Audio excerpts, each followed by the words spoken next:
Hello guys, welcome back to my channel আনি insights. তো আজকে আমি যাচ্ছি লক্ষ্মী ঠাকুর কিনতে। তার আগে সবাইকে জানাবো শুভ কোজাগরী লক্ষ্মী পূজা। তো এখন আমি পিসির সাথে যাচ্ছি আলমবাজারে ঠাকুর কিনতে, আর বাবা অনেক আগেই চলে গেছে, গিয়ে দাঁড়িয়ে আছে আমাদের জন্য। বাবা বাজার করছে, ততক্ষণে আমরা এখান দিয়ে রেডি হয়ে যাচ্ছি। তো এখানে দেখতেই পাচ্ছি মোটামুটি সকাল থেকে আজকে বেশ ভালোই ভিড় আছে বাজারে।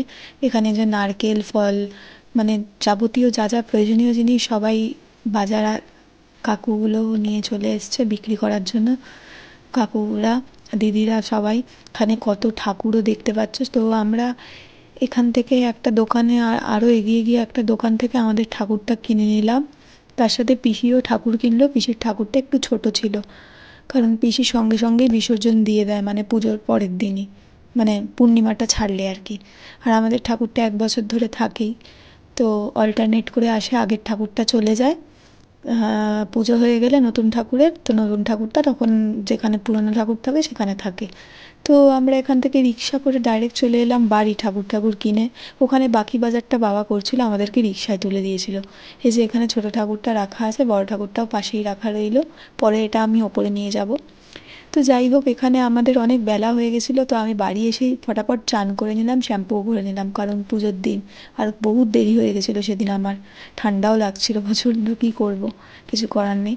এই যে এখানে এসছে নীরাজকে আজকে আমরা ইনভাইট করেছিলাম লক্ষ্মী পুজোতে। এরপরে জামাইবাবু আসবে একটু বিকেলের দিকে, আর বাকিরা সব নিচে রয়েছে। মনে হয় নিচেই ওরা এসে বসে রয়েছে, আমাকে গিয়ে দেখতে হবে। এখানে সব ঠাকুরের ভোগের আয়োজন, যে যা যা লাগবে সব পিসি এখানে আনাজপত্র সব কাটছিল, মা রান্না করছিল। তো মাঝে মাঝে এসে এখানে আমি দেখছিলাম ঠিক কী কী রান্না হচ্ছে।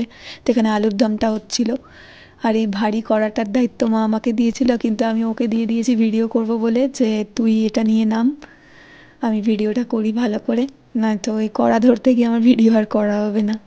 যাই হোক, এখানে এই দেখো আমাদের ছোট্ট সদস্য সিম্বা।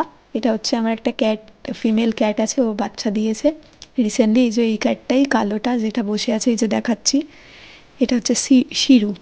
ওর নাম হচ্ছে শিরু। ওকে আমি শিরু নাম দিয়েছি। আসলে ওই নামটা ওরই দেওয়া, নীরাজেরই দেওয়া। তো যাই হোক, এখানে আবার ওপরে এসে দেখছি এতক্ষণে রাইসও হয়ে গেছে, মানে রাইসটা মানে আগেই বসিয়েছিল, আমি হাঁড়িতে ঢাকা ছিল বলে বুঝতে পারিনি, আর লুচি ভাজছিল।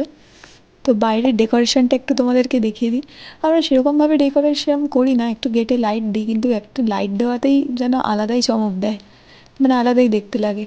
তো এখানে রাইসের মধ্যে মা এখন চিনিটা দিয়ে রাইসটা ভালো করে করে নিচ্ছে, সাথে পনিরটাও বানিয়ে নিয়েছে। এটা অনেক পরের ভিডিও যদিও, কারণ আমি ওখানে একটু কাজে ব্যস্ত হয়ে গেছিলাম। তো ইতিমধ্যেই সব কিছুর জোগাড়যন্ত্র করতে করতে ঠাকুরমশাই চলে এসছে পুজো দেবে বলে। এখানে পুজো শুরুও হয়ে গিয়েছে। আমরা এখানে বাকিদের সাথে একটু কথা বলছিলাম। এখানে আরতি হচ্ছে, তোমরা দেখতেই পাচ্ছ। তারপর ঠাকুরমশাই চলে যাওয়ার পর মা বসলো, নিজের যে পার্সোনাল যে ওই পাঁচালি হয় না, পাঁচালি পড়বে আর আরতি করবে বলে, ততক্ষণ না হলে মা খায় না, আর আমরাও প্রসাদ খাই না, পাঁচালিটা পড়া হয়ে গেলেই খাই। তো গাইস, আজকের ব্লগটা এখানেই শেষ হচ্ছে, নেক্সট ব্লগে দেখা হবে।